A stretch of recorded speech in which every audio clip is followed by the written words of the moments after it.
Yang saya hormati, yang saya banggakan, bapak-bapak dari Forkominda, Bapak Gubernur atau yang mewakilinya, Ananda putra saya, beliau adalah Kapolda Banten, yang tidak asing lagi namanya Bapak Rudi, dan Wakapolda, beliau juga bapaknya sahabat saya, Bapak Sabilul Alif, bapak-bapak dari Ketua DPRD MUI FKUB, dan dari organisasi Islam yang tidak bisa saya sebutkan satu persatu, dan yang saya hormati Ibu Kapolda, ibu-ibu dari jajaran Kapolda, Forkominda, Provinsi Banten, dan yang saya banggakan, saya hormati bapak-bapak dari instansi pemerintahan, sipil, TNI, Polri, yang wajib bagi saya untuk membackup, untuk mendorong, untuk melindungi namanya, kewibawaannya untuk Indonesia yang selalu saya banggakan. Yang saya hormati, maaf apabila saya tidak bisa menyebutkan satu persatu, tidak berarti mengurangi hormat takdim kita kepada para beliau-beliau. Hadirin wal hadirat rahimakumullah. Isra Mi'raj bagian daripada peristiwa Mauludin Nabi sallallahu alaihi wasallam, bagian daripada kelahiran baginda Nabi sallallahu alaihi wasallam. Ayat ini sangat hebat sekali, yang diawali dengan kalimah subhana. Beberapa ayat yang diawali dengan kalimah subhana cuma surat yang mengkait dengan Isra wal Mi'raj. Kalau kita lihat maknawi dalam segi subhana, untuk menunjukkan keagungan Allah subhanahu wa ta'ala. Yang kedua, menunjukkan kebesaran baginda Nabi sallallahu alaihi wasallam. Yang ketiga, nilai-nilai sejarah apa yang ada di dalam ayat tersebut, diawali dengan subhanalladzi asra bi'abdihi lailam minal masjidil haram ilal masjidil aqsa ila akhiril ayat. Ayat ini sangat populer sekali untuk adillah di dalam Isra wal Mi'raj Nabi besar Sayyidina Maulana Muhammadin sallallahu alaihi wasallam. Dalam arti yang pertama, subhana, maha suci Allah, yang telah memperjalankan seseorang yang paling sempurna dalam ubudiyahnya.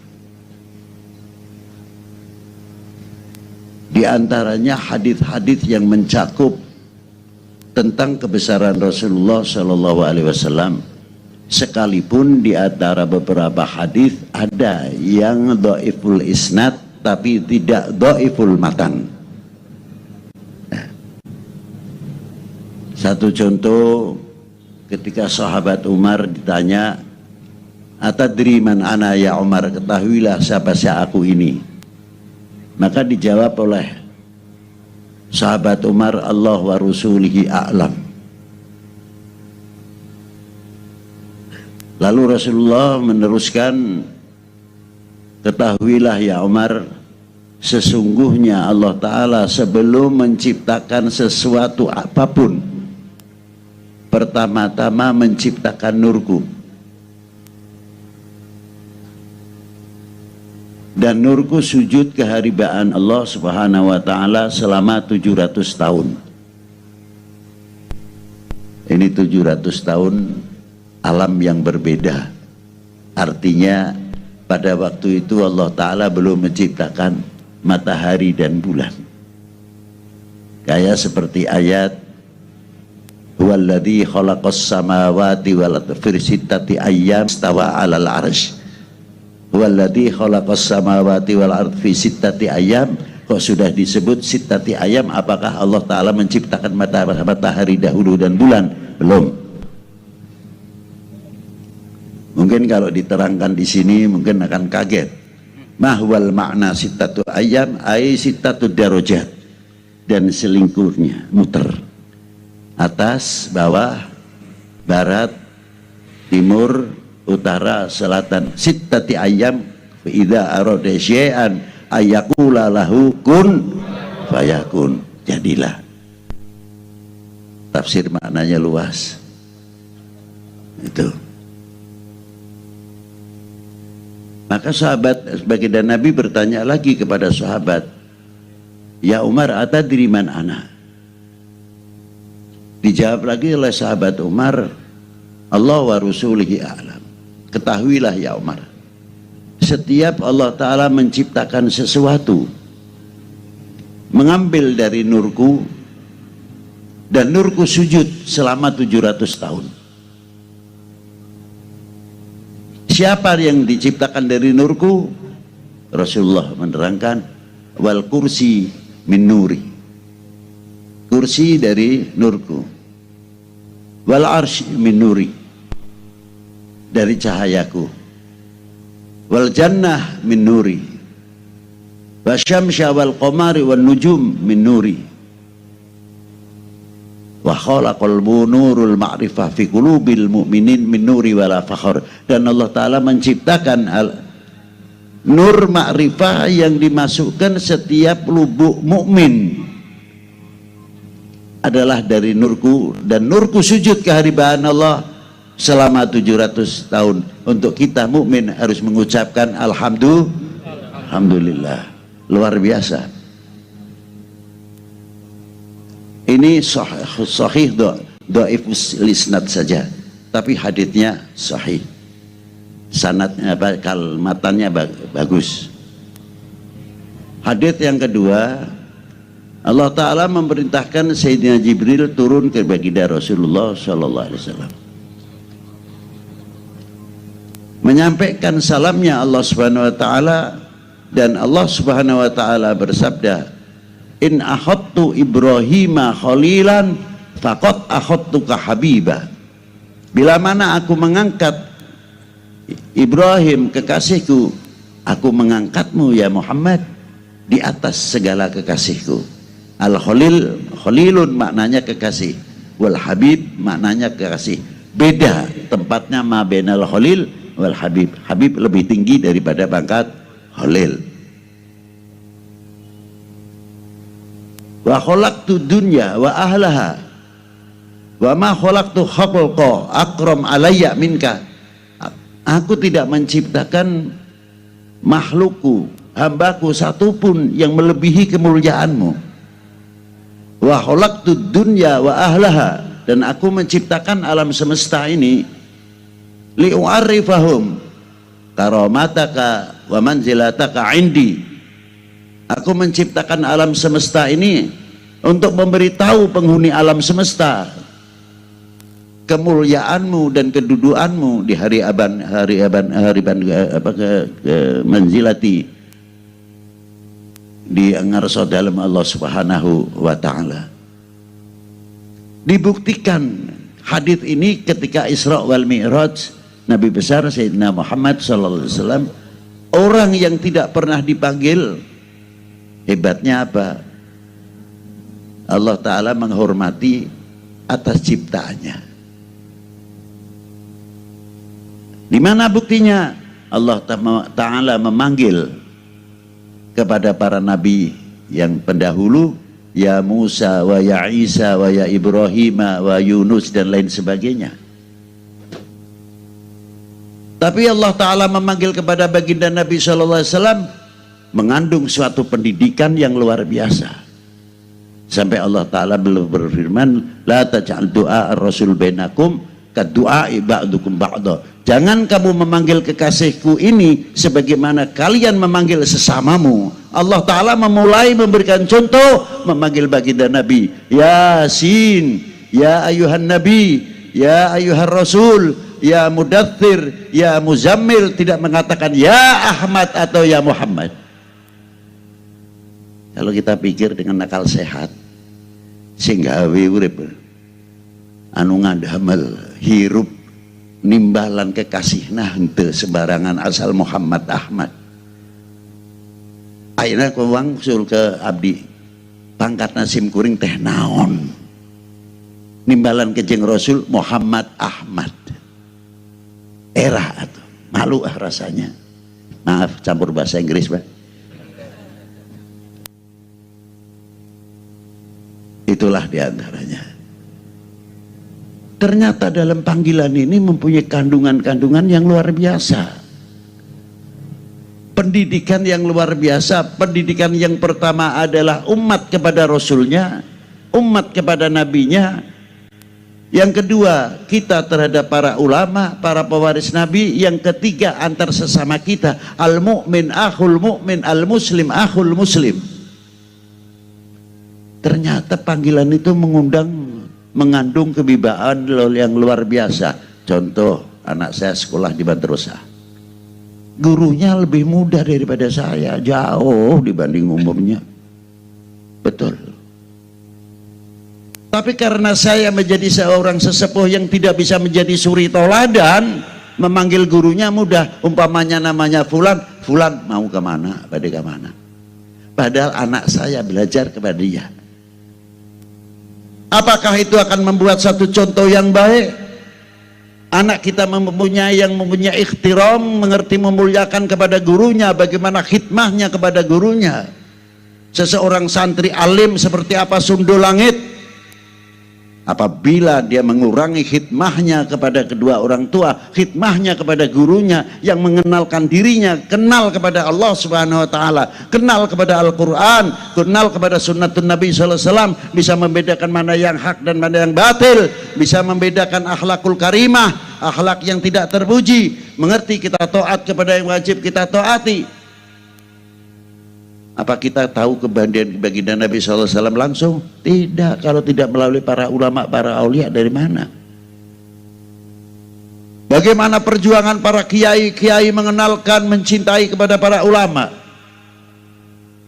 mencintai kepada para habaib? Tidak mungkin habaib itu akan naik di atas mimbar, barang siapa tidak mencintai habaib akan begini, tidak mungkin. Menawarkan diri sendiri. Siapa yang mengorbitkan para habaib dan para ulama, para aulia? Ya para kiai itu lagi.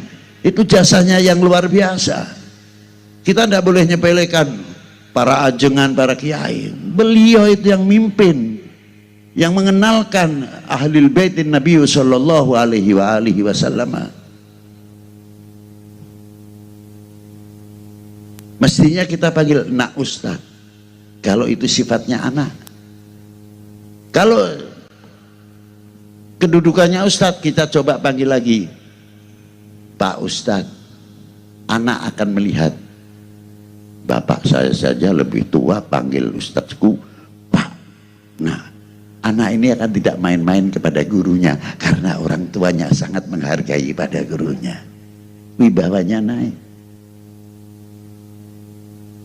Ketika kita manggil kepada sesepuh, para sesepuh, ajengan, lain asal oh sih itu bagus anu, tidak. Beliau minal ulama, al-arif billah, panggil Sayyidi Syekh, paling tidak Syekh Fulan bin Fulan, terangkat namanya, wibawanya terangkat. Wibawa di mana? Di santrinya khususnya. Tapi kalau kita memanggil sudah seenaknya sendiri saja, bagaimana ulama atau kiai tersebut akan meningkatkan wibawanya terhadap anak muridnya? Wa kadzalika, begitu juga kita memanggil para RT, RW, RT, dia kemana? Untung-untung untuk pakai siak. Tapi pada kemana? Coba panggil, walaupun anak itu jadi RT lebih muda, Pak RT. Badai angkat ke mana, atau halusnya badai angkat ke manten, paling tidak.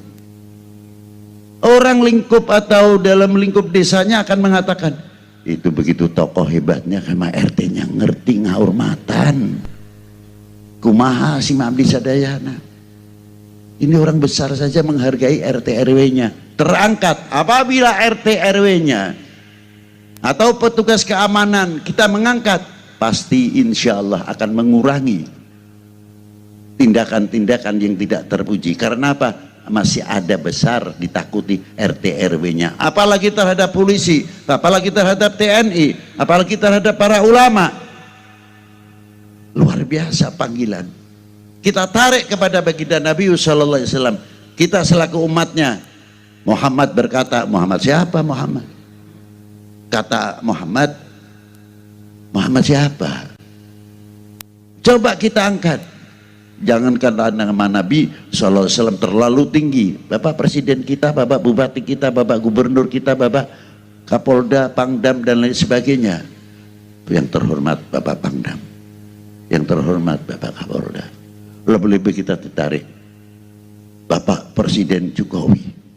Bukan mengatakan itu si Jokowi gimana sih itu, ente pangkatnya apa dan ente pernah berbuat apa untuk bangsa dan negara ini. Apa beratnya kalau kita memanggil Bapak Presiden Jokowi atau Pak Jokowi, itu mengangkat kewibawaan nama negara Indo. Harusnya kan begitu. Tapi kalau kita sudah menyepelekan, jangan salahkan. Begitu pula lebih-lebih kepada baginda Nabi sallallahu alaihi wasallam, Sayyidina wa Maulana Muhammadin sallallahu alaihi wasallam. Tunjukkan kefanatikan kita, mahabbah kita kepada baginda Nabi besar Sayyidina Muhammad sallallahu alaihi wasallam. Luar biasa. Itu diantaranya. Sebelum berangkat dalam perjalanan Isra, Allah Ta'ala membagi kemuliaan baginda Nabi sallallahu alaihi wasallam dengan siapa? Dengan Zam-Zam. Apa ya Rasulullah dikarangi, dihilangkan, dibersihkan kotorannya? Loh kalau Rasulullah dihilangkan kotorannya, lalu nilai saya dengan bapak-bapak ini apa? Oh Rasulullah saja dibersihkan kok dari segala kotoran. Apa begitu? Saya jawab, no, tidak. Justru dengan menggunakan Zam-Zam, Rasulullah dibedah untuk menambah keluasan-keluasan hati baginda Nabi. Laut di atas segala lautan, sebab akan menerima dari Allah Ta'ala. Assalamu alayka ayuhan nabiyyu wa rahmatullahi ulumil Quran, asraril Quran, natijatul Quran, wa anwaril Quran. Diberikan semua kepada baginda Nabi sallallahu alaihi wasallam apa yang terkandung di dalam assalamu alayka ayuhan nabiyyu wa rahmatullahi wa barakatuh wa nunazzilu minal Qur'ani ma huwa shifaa'un wa rahmatun. Diberikan kepada siapa? Kepada baginda Nabi sallallahu alaihi wasallam.